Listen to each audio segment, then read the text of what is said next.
Graça e paz.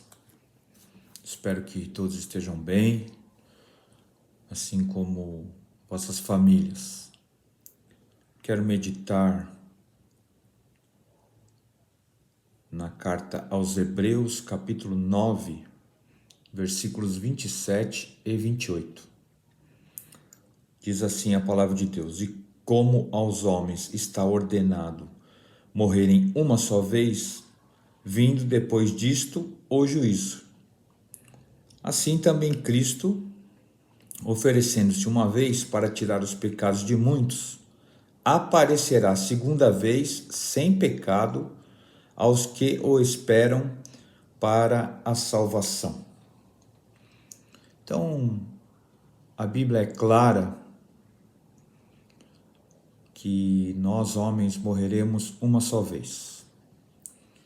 Não há reencarnação, não há possibilidade de você voltar outra vez em outra pessoa, segundo a Bíblia, que é a palavra de Deus e a verdade. E o escritor deixa claro que depois da morte haverá o juízo. Eu, você, todos nós vamos comparecer diante de Deus, o nosso Criador.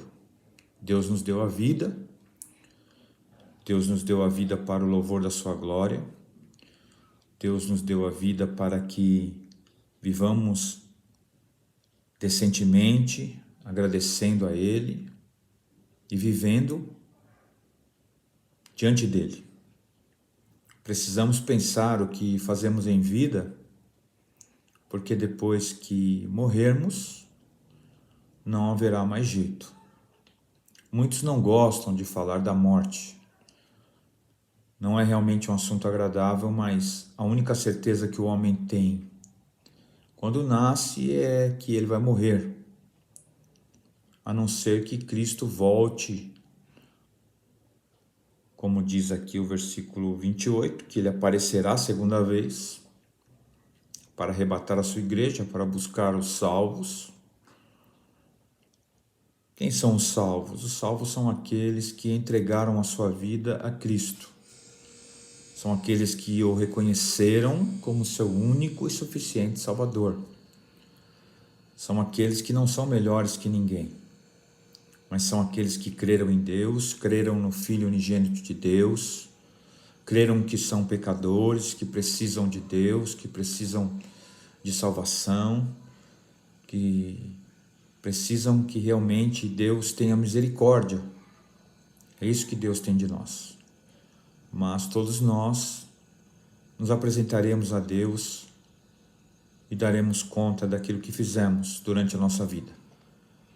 Que Deus nos ajude a viver piedosamente, que Deus nos ajude a pedir perdão dos nossos pecados e que em breve possamos nos encontrar com Ele para a eternidade.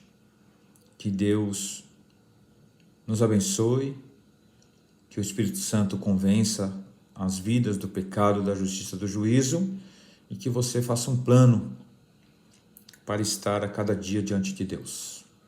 Nosso Deus e Pai, obrigado pela Tua salvação, pela morte e a ressurreição de Cristo, derramamento de sangue. Te peço por aqueles que não têm entendimento, que possam entender, buscar na Bíblia, na Tua palavra. Visita os enfermos, visita os desanimados, aqueles que estão tristes. Te pedimos, te louvamos e te agradecemos em nome de Jesus. Amém.